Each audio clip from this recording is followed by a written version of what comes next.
सोनारडी में हुए दर्दनाक भूधसान की घटना के बाद क्षेत्र में आक्रोश और शोक का माहौल बना हुआ है। घटना की जानकारी मिलते ही डुमरी विधायक जयराम महतो तत्काल घटनास्थल पर पहुंचे और हालात का जायजा लिया। उन्होंने प्रभावित इलाके का निरीक्षण करने के साथ साथ पीड़ित ग्रामीणों से मुलाकात कर उनकी समस्याएं सुनी। इस दौरान उन्होंने घटना में हुई मौतों के बेहद निंदनीय और दुर्भाग्यपूर्ण बताया। विधायक ने स्पष्ट रूप से कहा कि इस पूरे मामले में बीसीसीएल की लापरवाही सामने आ रही है, जिसके कारण यह हादसा हुआ। उन्होंने आरोप लगाया कि समय रहते सुरक्षा के उचित इंतजाम नहीं किए गए, जिससे निर्दोष लोगों की जान चली गई। उन्होंने चेतावनी देते हुए कहा कि यदि प्रभावित परिवारों को न्याय नहीं मिला तो दोषी अधिकारियों को किसी भी कीमत पर बख्शा नहीं जाएगा। साथ ही उन्होंने पीड़ितों को हर संभव मदद दिलवाने का आश्वासन भी दिया। देखिए, इसके पीछे सबसे पहले लोकतंत्र के चौथे स्तंभ आप सबों को मैं दिल से यही चाहता हूं कि आज जो काम अब कार्यपालिका और विधायिका जहां मौन रहने लगी है, आप अपने कर्तव्य का निर्वहन करें और मजबूती के साथ करें। आज जो ये घटना घटी सोनारडी जो बागमारा का क्षेत्र है और 3 व्यक्ति जमीन दोज होने से, उनका मकान जमीन दोज होने से जान उनका चला गया है, वो इस दुनिया में अब नहीं रहे। सबसे पहले उनको मैं श्रद्धांजलि अर्पित करता हूं। लेकिन सवाल ये है, अगर ये प्राकृतिक घटना होती या फिर अगर कोई दुर्घटना होती, सड़क दुर्घटना होती या फिर कोई अन्य कारण होता, लेकिन ये एक खनन दुर्घटना है हम कह सकते हैं। हालांकि डायरेक्ट खनन नहीं है, लेकिन वो खनन के कारण ही है। और ये कहीं ना कहीं बीसीसीएल की, जिला प्रशासन की चूक है।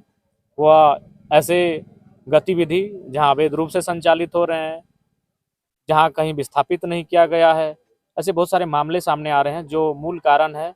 और लगातार कई घर, कई जगह पर श्रमिक कार्य के दौरान या फिर हैवी ब्लास्टिंग के सटे हुए गांव, घर लगातार जमींदोज होने का कार्य हो रहे हैं, जो कि मुझे लगता है कि लोकतंत्र की व्यवस्था को, लोकतंत्र की मर्यादा को शर्मसार कर रहा है। ये महज एक 3 जान नहीं गई, बल्कि एक सवाल खड़ा करके गई कि इस देश में आम व्यक्ति होना गुनाह है क्या? लोकतांत्रिक भारत में एक आदिवासी होना गुनाह है क्या?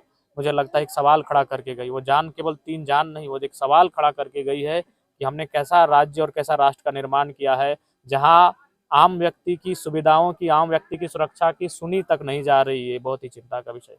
जिम्मेदार कौन है? जिम्मेदार बिल्कुल बीसीसीएल जिम्मेवार है। आप कोयला खनन का कार्य करते हैं, आपकी तो ये जवाबदेही बनती है कि जब बगल में गैस का रिसाव हो रहा है, बगल में जमीन धंसने की आशंका है, तो सबसे पहले आप इनको दूसरी जगह शिफ्ट क्यों नहीं किए? दूसरा बात, इनको वार्न क्यों नहीं किए? कोई टीम क्यों नहीं आई? कोई बैरियर क्यों नहीं लगाया गया कि यह क्षेत्र संभावित खतरा के दायरे में आ रहा है? तो बीसीसीएल प्रबंधन मूल रूप से जिम्मेवार है। दूसरी बात, मुझे जैसा आशंका है कि यहाँ अवैध खनन का कार्य किया जा रहा है, और अगर अवैध खनन का कार्य जो होता है उसमें मानवता लगभग खत्म हो जाती है। उस कार्य को अनुमन मुनाफा के तौर पर ही लोग देखते हैं, और मुनाफा और मानवता में आज मानवता हार रही है, मुनाफा जीत रही है। ये बहुत ही चिंता का विषय है। पुनर्वास को लेकर हमेशा चर्चा हुई है, बीसीसीएल आज तक चर्चा नहीं की। बिल्कुल, देखिएगा, मैंने विधानसभा में स्पीकर तक को सीधे संज्ञान में कहा कि सर यहाँ आपने कमेटी बनाई थी। तब देखिएगा मेरे बहस के बीच स्पीकर साहब बोला कि जयराम जी, आपने आसन को संबोधित किया है तो हम बीच में कुछ बोलना चाहेंगे। पहली बार लोग मुख्यमंत्री पे सवाल करते हैं, लोग विभाग के मंत्री पे सवाल करते हैं। जयराम महतो ने स्पीकर महोदय को सवाल कर दिया कि सर आपकी नहीं सुनी जा रही है, you are the chairperson of house but they are not following your orders. आपने सुना होगा, हमने विधानसभा में डायरेक्ट स्पीकर साहब को कहा कि आपने जो कमेटी बनाई है कोयलांचल के लिए स्पेशल, ओबीडम को लेकर, अवैध खनन को लेकर, या फिर जो रैयत और बीसीसीएल के बीच जो तानातानी चल रही है उस परेशानी को लेकर, आउटसोर्सिंग एजेंसी और रैयत के बीच जो मनमुटाव है उस विषय को लेकर जो आपने 7 विधायकों की एक कमेटी बनाई है, वो साल भर बीत चुका है, उसका रिपोर्ट क्या है?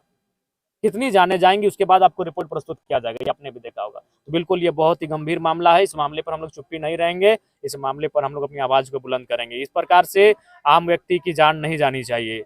इसकी हमारी जवाबदेही और हमारी जिम्मेवारी बनती है कि इन मुद्दों को हम लोग गंभीरता पूर्वक देखें और इस पर कार्य करें। अभी जो राहत कार्य चला है, संतुष्ट है? नहीं, बिल्कुल भी राहत कार्य केवल एक औपचारिक, महज एक औपचारिकता है। इस राहत कार्य से संतुष्टि नहीं है।